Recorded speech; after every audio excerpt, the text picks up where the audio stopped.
draft picks here in Detroit. I'll explain on today's Locked On Lions. You are Locked On Lions, your daily Detroit Lions podcast. Part of the Locked On Podcast Network, your team every day.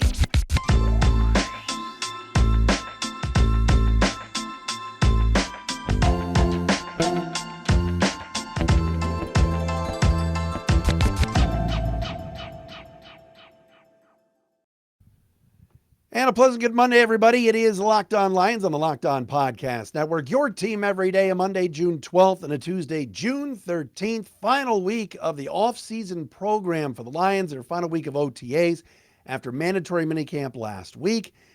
Now, they go through OTAs this week, then they're off for the summer. They get back to practice in training camp in late July. Matt Dery with you. Thanks for making us your first listen, checking us out wherever you get your podcast, right here on Locked On Lions. Like I said, your team every day. If you're new to the pod, welcome. Thanks for being with us. Coming up on the show today, I got to get into this Jahmyr Gibbs conversation because everybody's talking about the Lions' first-round pick, but talking about him like we have to have a discussion about his third year, fourth year, and what they're going to do in the future with him. I'm tired of it. Jahmyr Gibbs is going to help this team right here, right now. We'll get into that coming up momentarily. Also, Conor Orr from Sports Illustrated says a certain quarterback in the NFC North could be going to the Pro Bowl this year. Oh, you know where I'm going with this. We'll get into that coming up momentarily on the show. Follow us on Twitter at Dery Speaks, at Locked On Lions on Twitter, Matt Dery Facebook fan page. Thank you to those of you watching on our Locked On Lions YouTube channel. Shout out to all of you watching us for free. You can subscribe as well on our Locked On Lions YouTube channel. This episode today brought to you by FanDuel Sportsbook, official sportsbook of the NFL. Make every moment more. Visit FanDuel.com/lockedon today to get started. Got to give a shout out to our everydayers, those of you that watch and listen each and every day right here on Locked On Lions. My guy Noah Taluki, who is now interning with the Baltimore Ravens in their PR department. Noah is a huge Lions fan, checks out the show. Dr. Mark, everybody that's out there, we appreciate you guys checking us out and being everydayers. Anthony Pavicic. Yes, I've gotten many text messages today about the Adam Schefter interview on the morning show on the ticket today. I caught the first few minutes. Adam Schefter is a terrible interview. He's a great reporter and he's awesome at his job, but if you've ever heard him on the radio, he's boring. So, no, I'm not going to get fired up and mention that on the show today. Well, I just did, so there you go. Wasn't the host's fault. He's just a dud of an interview. Hey, Adam, what do you think about Chase Young? I don't know. Oh, thanks for coming on. All right, so I'm hearing a lot of talk about Jahmyr Gibbs.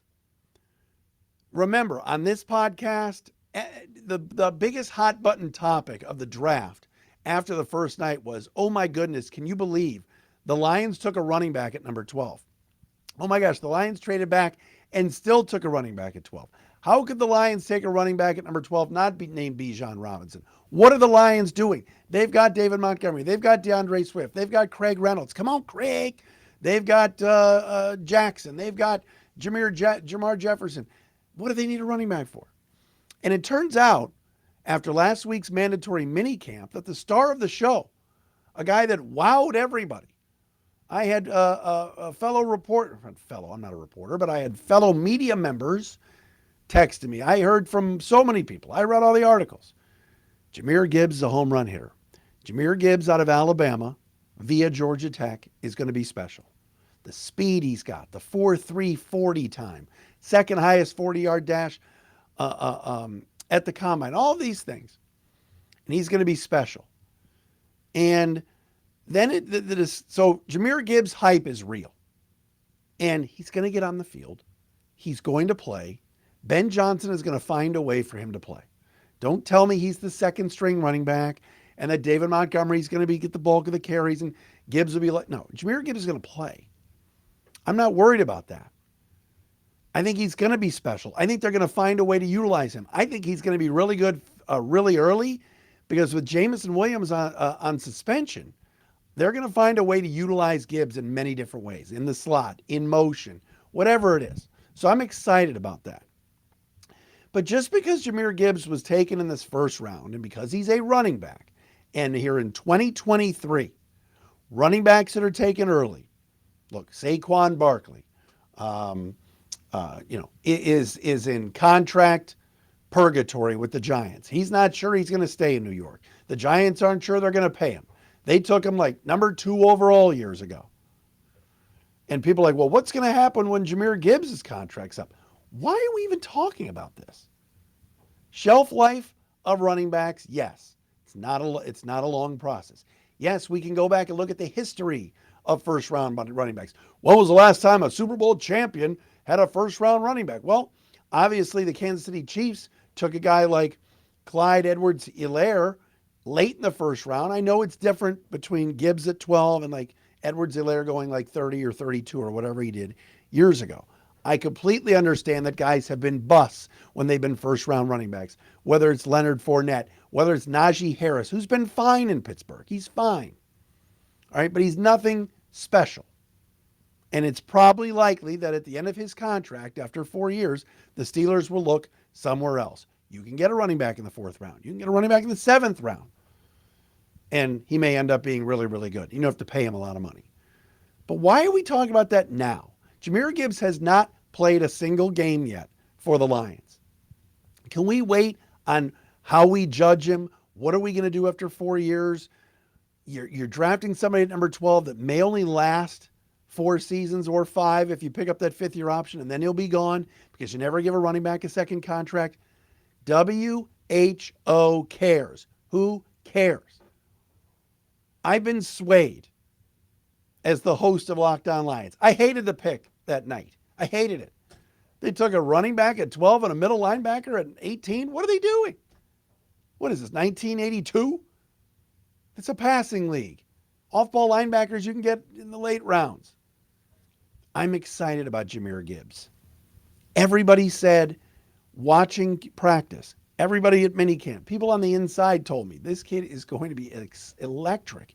He's faster than everybody on the field. Nobody can catch him.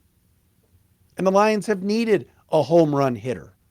All right, Jamal Williams last year was fantastic for the team. DeAndre Swift, at times, good speed. But home run hitters, no. There have been no home run hitters on this offense in a very long time. All right, Jamison Williams, great speed. We didn't really get to see it last year because, fortunately, he was injured, and then he got back, and he wasn't in the lineup.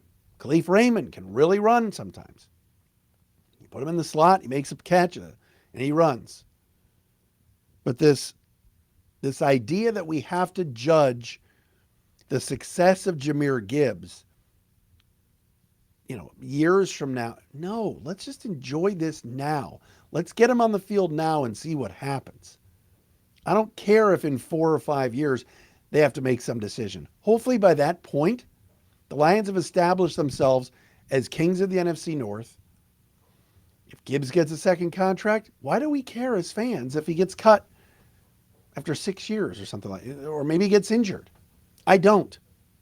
Yes, I understand the running back position is different these days, but this is a kid that when his hands are on the football, whether it's in the return game, whether it's in the slot as a receiver, whether it's in motion, you throw him a little pop pass, whether it's out of the backfield, I'm just excited to see him.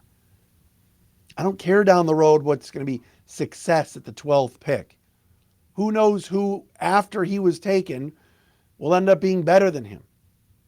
Right? We all knew when the Lions took Eric Ebron at number 10, it was a mistake. Everybody knew it. But we didn't know Aaron Donald was going to be this Pro Bowl, All-Pro, All-World player 2 picks after. Right? We were all guessing it was going to be Odell or Zach Martin or somebody like that. So let's just enjoy what we have now at Jahmyr Gibbs and let him play 4 years.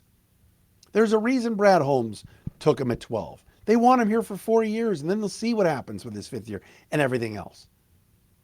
So I'm going to enjoy Jahmyr Gibbs. I'm going to root him in, and I'm not going to care if he's the next Saquon or if he's the next Fournette or if he's the next Josh Jacobs. Well, the Raiders took Josh Jacobs in the first round. What have they won? Is it Josh Jacobs' fault the Raiders are terrible? No, not at all. He's a really good football player. They haven't been able to put pieces around him. So I'm excited about Jahmyr Gibbs. Coming up next, Conor Orr of Sports Illustrated went there. Oh, yeah, he went there all right. The Hall of Fields hype continues. First, though, we got to tell you about FanDuel, the official sports betting partner of the Locked On Podcast Network and the NFL. If you're watching on YouTube, you see it on the screen, FanDuel.com/lockedon. Go there now to put in that your bets for tonight. Here we go. The longest series of all time. Nuggets Heat is only game 5. Didn't they start this thing like a month ago? How many days off do these teams need? My goodness. Only at game 5? Nuggets, like an 8-point favorite tonight over the Heat. Will they end the NBA Finals? Do you want to put some money down? Go to FanDuel.com/lockedon, America's #1 sportsbook. You go there now, sign up, you get new customers, get that no sweat first bet up to $1,000. All right? It's an app. It's great. If you get the app, you download it. Safe, secure, super easy to use. Want to put some money down on the Braves tonight against the Tigers. Tigers have lost 9 in a row. They're going to eventually win a baseball game. Put money down at FanDuel.com/lockedon. That's FanDuel.com/lockedon to sign up. Make every moment more with FanDuel.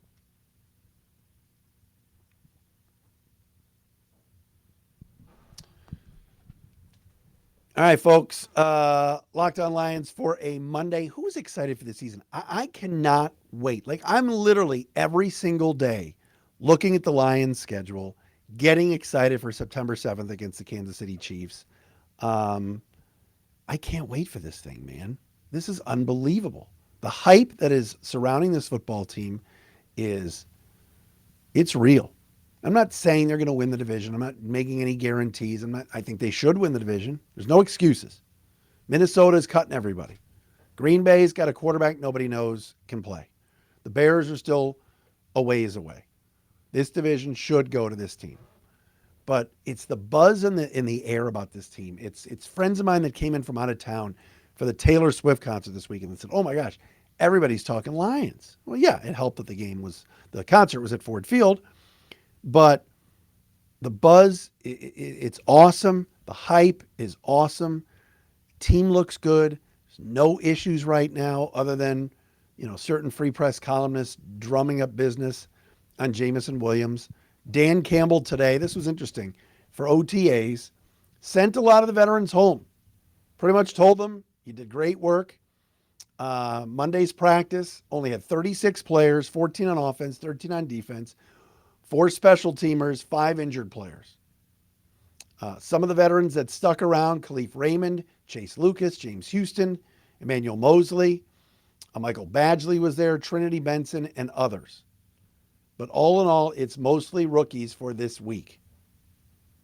And I know there was a big buzz in New York about how could the Jets and their coach, Robert Saleh, let that team go home early following their mandatory minicamp. He should have had them all there. Well, the Jets are going for it with Aaron Rodgers, but in New York, that division's very, very difficult.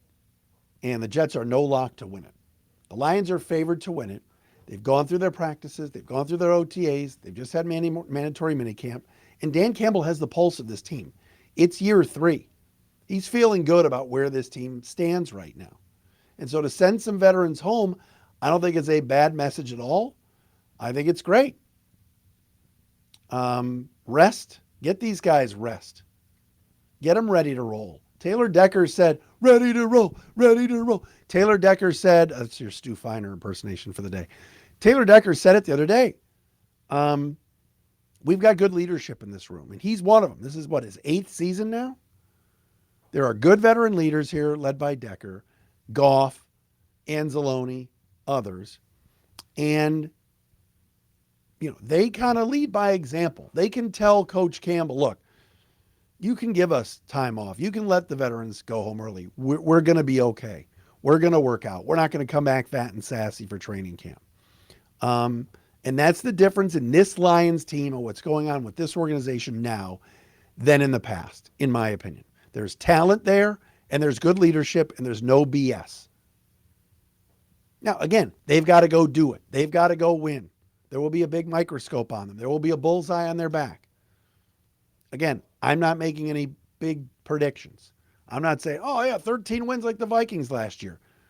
The Lions haven't done that in who knows how long, right? They still have to prove it. But the environment, the atmosphere, it's top notch right now with what's going on. I love that they're drama free. I love that last year Hard Knocks came in and it didn't affect them. They were all business. They still did their thing and they still won 9 games. Remember when some people said, oh, Hard Knocks is going to kill this team. It's going to make them too Hollywood. It's too many cameras, too many distractions. Started off slow. They were not good early. No one blamed Hard Knocks. All right. I promise this next. You got to wait for this. Conor Orr of Sports Illustrated, who I like and I read a lot, is all in on the Hall of Fields. This is something I'm going to read that you're going to love. We're going to do that coming up next.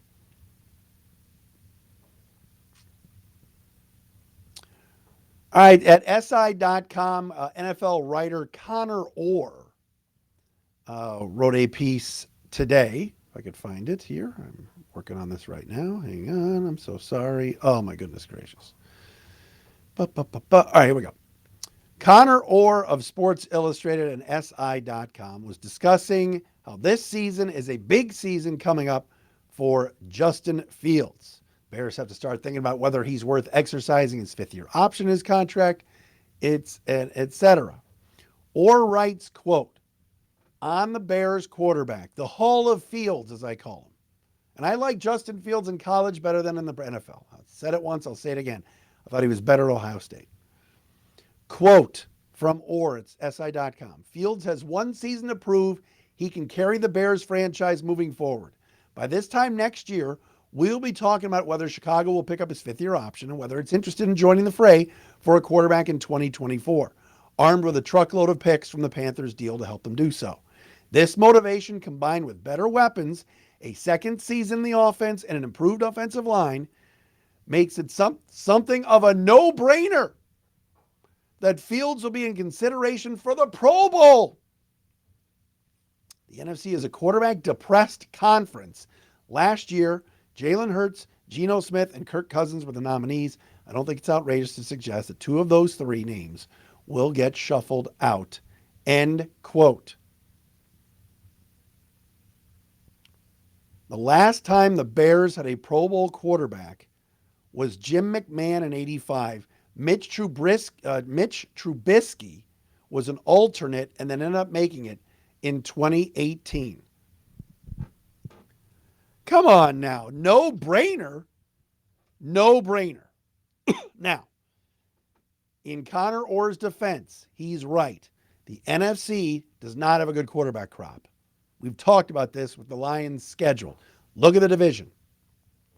If anybody tells you right now, Jared Goff is, to me, Jared Goff's the best quarterback in the division.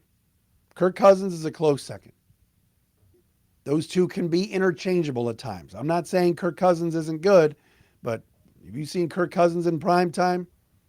Night game Kirk Cousins, playoff Kirk Cousins, it's not pretty. Now, has Kirk Cousins won a road playoff game? Yes, he has.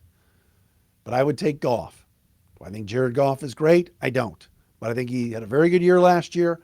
I love the system that he's in. Liking the new weapons. Laporta, Gibbs, J-Mo for week 7. Marvin Jones being back. I'm liking that. I'm liking that a lot. I like it a lot. Rest of the NFC, you're right. Last year, Cousins made the Pro Bowl. Geno Smith will not make the Pro Bowl this year. You're right. There's no way. But Jalen Hurts is still really good. Dak Prescott, you got to figure, will have a bounce back year. Matthew Stafford, if healthy, should be a Pro Bowl quarterback. Should I keep going before we get to Justin Fields? Justin Fields ran for 1,000 yards last year and electrified that Soldier Field crowd with some unbelievable runs. He also threw a pick 6 in the 4th quarter against Jeff Okudah last year. He also only could muster 3 wins with his football team. And in 4th quarters of games, couldn't do the magic act and Houdini act of running because defensive coordinators knew how to defend that. I get it. They got Darnell Mooney back. They've added some weapons on offense. I'm understanding that it can't get much worse of a passing game than what we saw last year for Chicago. You know, people are talking about Herbert's speed and all this stuff. But no-brainer Pro Bowler? No. Nope. Sorry, no. Daniel Jones is better than Justin Fields. Daniel Jones is not a great thrower either. But with no receivers with the Giants last year, he made the playoffs. So I could be wrong.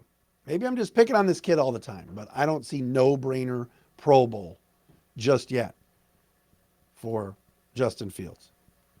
I don't. That surprised me a little bit to read that. All right, this has been a Monday edition of Locked On Lions. Thanks for making us your first listen. Checking us out wherever you get your podcasts. We're back again tomorrow.